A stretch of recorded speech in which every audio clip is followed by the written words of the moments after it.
ప్రజలందరూ కూడా చాలా అమాయకులు, బాగా కష్టజీవులు. ఈ బంగారపాలెం పైకి దండుపాలెం బ్యాచ్ రేపు వస్తున్నట్టు మాకు సమాచారం. సమాచారం ఏంటి? ప్రకటించారు కదా సార్, జగన్మోహన్ రెడ్డి గారు రేపు వస్తున్నారు, సమాచారం ప్రకటించారు. మా దగ్గర కూడా ఇన్ఫర్మేషన్ ఉంది. వస్తున్నారు. ఇప్పుడు ఏంటంటే పోలీసులు పర్మిషన్ కరెక్ట్గా 500 మందికి ఇచ్చారు. 30 మెంబర్స్ హెలిప్యాడ్ దగ్గర ఉండేటట్లు పర్మిషన్ ఇచ్చారు. వీళ్ళు మనకు అందుతున్న సమాచారం మేరకు ఇప్పటికే 190 బస్సులు, 1800 కార్లు, 2250 బైకులతో పెద్ద ఎత్తున జన సమీకరణ చేసి ఓదార్పు యాత్ర పేరుతో లేకుంటే పరామర్శ యాత్ర పేరుతో బంగారపాలెనికి దండయాత్ర చేసేదానికి వస్తున్నారు. నేను అడుగుతున్నాను సార్, సీజన్ ఎండింగ్ ఇది, మామిడికాయల సీజన్ ఎండింగ్ లో ఇప్పుడు వచ్చి ఏం పరామర్శిస్తాడు, ఇప్పుడు వచ్చి ఏం ఓదార్చిస్తాడు, ఈ రైతులకు ఏం అడ్డంగా నిలబడతాడు, నాకైతే అర్థం కాలేదు. పై ఆల్రెడీ ఎండ్ అది, ఆయన పాత్ర already end. Jaganmohan Reddy political carrier ending అయిపోయింది, శుభం కార్డు పడిపోయింది. ఇప్పుడు వచ్చి ఏదో పదవి పోయిన తర్వాత ఏదో రైతులు గుర్తుకొచ్చేసి మొన్నటికి మొన్న గుంటూరు మిర్చి ఆడికి పోయినావు, ఆడ మిరపకాయ టిక్కీలన్నీ తీసుకెళ్ళావు, మిర్చి టిక్కీలు, పొదిలికి పోయినావు, పొగాకు బేళ్ళని ఎత్తుకెళ్ళినావు. ఇప్పుడు బంగారపాలెం వస్తున్నావు దండుపాలెం బ్యాచ్ని వేసుకుని, పైగా కూడా ఎవరు పెద్దిరెడ్డి రామచంద్రరెడ్డి లాంటి వ్యక్తిని కూడా పెట్టుకొని వస్తున్నాడు. నేను అడుగుతున్నాను, పెద్దిరెడ్డి రామచంద్రరెడ్డికి వచ్చి మామిడి రైతుల్ని పరామర్శించి మాట్లాడే నైతిక అర్హత ఉందా అని నేను సూటిగా ప్రశ్నిస్తున్నా. అసలు మామిడి రైతుల్ని గతంలో నువ్వు 5 ఏళ్ళు మంత్రిగా ఉన్నప్పుడు ఈ యొక్క పల్ప్ ఫ్యాక్టరీ యాజమాన్యానంతా ఒక సిండికేట్ లాగా ఏర్పాటు చేసి నేను చెప్పిందే రేటు, నేను ఇచ్చిందే నోటు అని చెప్పేసి జిల్లాలోనే కాకుండా ఇతర జిల్లాల్లో కూడా ఒక పల్ప్ ఫ్యాక్టరీ సిండికేట్ ఏర్పాటు చేసి ఇదే రేటు కొనుగోలు చేయండి అని చెప్పి మామిడి రైతులను ఉక్కుపాదం బిజినెస్ కూడా ఉంది. ఆయనకి చాలా రకాల బిజినెస్ ఉన్నాయంటారు, ఇది కూడా ఉందా? మార్కెట్ లో ఈ వ్యవసాయ ఉత్పత్తులు కొనుగోలు చేసే బిజినెస్ ఉంది. ముఖ్యంగా పల్ప్ ఫ్యాక్టరీ ఉంది. పల్ప్ ఫ్యాక్టరీ యాజమాన్యాలంతా పిలిపించి ఈ రేటు కొనండి, మనం అంతా సిండికేట్ అయ్యి 4 రూపాయలకే కొనుగోలు చేద్దాం.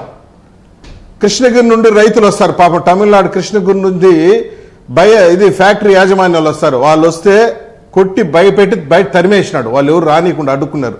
ఆ రోజుల్లో వాళ్ళు మేము 8 రూపాయలు ఇస్తాం, 10 రూపాయలు ఇస్తామని వస్తే కొట్టి భయపెట్టి తరిమేసినటువంటి పెద్ద మనిషినే. మేము 4 రూపాయలు కొనుక్కుంటాం, ఇష్టం ఉంటే ఇవ్వండి లేకుంటే వెళ్ళండి అని చెప్పేసి రైతులను బెదిరించిన డైరీ కూడా అంతే కదా. డైరీ కూడా జగన్మోహన్ రెడ్డి అన్ని డైరీలు అంటాడు కానీ ఈయన డైరీ ఇవ్వలేదు కదా. ఇవ్వరు, ఎందుకంటే అన్ని డైరీలు 1 లీటర్ పాలకు 45 నుండి 50 రూపాయలు ఇస్తే పెద్దిరెడ్డి రామచంద్రరెడ్డి గారి యొక్క శివశక్తి డైరీలో 25 రూపాయలు మించి ఇవ్వటం లేదు. పోస్తే మాకే పాలు పోయాలి, హెరిటేజ్ వ్యాన్లు రాకూడదు, పుంగనూరు నియోజకవర్గానికి సంఘం పాల డైరీ వ్యాన్లు రాకూడదు, గే డైరీ వ్యాన్లు రాకూడదని హుకుం జారీ చేసి రైతుల్ని తన చెప్పు చేతుల కింద నొక్కినటువంటి వ్యక్తి పెద్దిరెడ్డి రామచంద్రరెడ్డి. ఆయన కూడా పెట్టుకునేసి ఈయన రైతు వేషం వేసుకుని వస్తున్నాడు. రేపు పచ్చ కండువా వేసుకున్న ప్రతి ఒక్కడు రైతు అయిపోతాడా? కాదు సార్, కళ్ళద్దం పెట్టుకున్న ప్రతి ఒక్కడు కరుణానిధి అయిపోతాడా? పచ్చ కండువా వేసుకున్నటువంటి ప్రతి ఒక్కడు రైతు అయిపోతాడా? ఈయన ఎక్కడ వ్యవసాయం చేసినాడు నాకు అర్థం కాదు. జూబ్లీ హిల్స్ లో చేసినాడా, బంజారా హిల్స్ లో చేసినాడా, అమీర్పేటలో చేసినాడా వ్యవసాయం? ఈయన ఎన్ని వెరైటీ మామిడికాయలు ఉందో తెలుసా జగన్మోహన్ రెడ్డికి? నేను సూటిగా అడుగుతున్నా. తోతాపురి అయితే ఏమి, నీలం అయితే ఏమి, బేనీసా అయితే ఏమి, రుమానియా అయితే ఏమి, మల్లిక అయితే ఏమి, హిమా పసంద్ అయితే ఏమి, చక్కెర కుట్టి అని అయితే ఏమి, ఇన్ని రకాల మామిడికాయల వెరైటీలు ఎప్పుడైనా ఇన్నాడా జగన్మోహన్ రెడ్డిని అడుగుతున్నా. ఆల్ఫాన్స్ బంగినపల్లి అయితే ఏమి, ఇన్ని రకాలు ఇంకా చాలా ఉన్నాయి. చాలా ఫేమస్ చిత్తూరు జిల్లాలో, చాలా స్వీట్ గా ఉంటుంది, ఉన్నాయి. ఏమీ తెలియని వ్యక్తి పచ్చకండు వేసుకుని వచ్చేసి నేను రైతు అంటే నువ్వు ఎక్కడ రైతురాన్న బాబు? నాకు అర్థం కాదు. ఎక్కడ సేద్యం చేసినావు, ఎక్కడ వ్యవసాయం చేసినావు? నువ్వు రైతు కండువా వేసుకుని వచ్చి రైతులు బోరడీ చేసేదానికి వస్తుంది. అంటే రాజకీయాల్లో ఉన్నప్పుడు ఒక నాయకుడు వ్యవసాయం చేస్తేనే మార్కెట్కి వెళ్ళాలి, లేకపోతే కంప్యూటర్ టైప్ చేస్తేనే ఐటీ దగ్గరికి వెళ్ళాలి, అట్లా ఉండదు కదా. ఒక పొలిటికల్ పార్టీగా, ఒక రాజకీయ నాయకుడిగా ఆయన అన్ని వర్గాల ప్రజల దగ్గరికి, అన్ని వర్గాల ప్రజల దగ్గరికి వెళ్ళొచ్చు, వెళ్ళాలి, అది అవసరం కూడా. కానీ ఈ వెళ్ళే పరిస్థితి ఎలా ఉంది అనేది, వెళ్ళినప్పుడు ఏం చేస్తున్నాడు, ఏం చేస్తున్నాడు. ప్రసాద్ గారు ఒక్క నిమిషం, ప్రసాద్ గారు ఒక్క నిమిషం, మళ్ళీ తీసుకుంటా ఒక్క నిమిషం. నేను ఒక్క నిమిషం కన్క్లూడ్ చేస్తున్నా, ఒక్క నిమిషం కంక్లూడ్ చేయండి తొందరగా.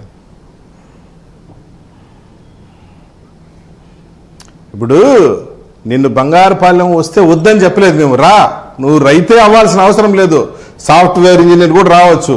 కాకుండా దండయాత్ర చేసినట్టు 10,000 మందితో రావటం ఏంది? బంగారుపాలెం ఇరుకు సందులు ఉన్నటువంటి 20 ఫీట్ రోడ్డు, 10,000 మంది వస్తే, కరెక్ట్గా 1000 మంది వస్తే బంగారుపాలెం సంతకి జనం సరిపోరు సార్. మేము ఉదయం నిద్రలేస్తే బంగారుపాలెం పోయి వచ్చేవాళ్ళమే. నువ్వు బంగారుపాలెం 10,000 మంది వచ్చి దండయాత్ర చేస్తారంటే ఏంది? పైగా లారీలు, బస్సులు, ట్రాక్టర్లు, జీపులు, సుమోలతో నా దండయాత్ర చేసేదే. ఎక్కడ న్యాయం ఇది? ఇది ఏమి? రైతులను అడ్డం పెట్టుకుని కూడా నువ్వు పాలిటిక్స్ చేస్తావా? రైతు కష్టాల్లో ఉన్నప్పుడు వచ్చి ఆదుకో. నేను ఇంకో విషయం చెప్తున్నా సార్, ప్రభుత్వం 4 రూపాయలు ఇస్తా ఉంది, ఫ్యాక్టరీలు 8 రూపాయలు ఇవ్వాలని హుకుం జారీ చేసి మరీ కలెక్టర్ని, ఎంఆర్ఓని, విఆర్ఓని, పంచాయతీ సెక్రటరీని ఫ్యాక్టరీల దగ్గర నిలబెట్టి మరీ డబ్బులు ఇప్పిస్తా ఉంది. ఈ పరిస్థితి ఉంటే ఈయనేదో ఇప్పుడు వచ్చి అర్జెంటుగా ఓదారుస్తాను, మీ కళ్ళు తురుస్తాను, ప్రసాద్ గారు ఒక్క నిమిషం, ఏంది మాటలు నాకు అర్థం కాదు. ప్రసాద్ గారు ఒక్క నిమిషం, ఒక్క నిమిషం. గఫూర్ గారు, ఇది ఏ రకమైన ఇది?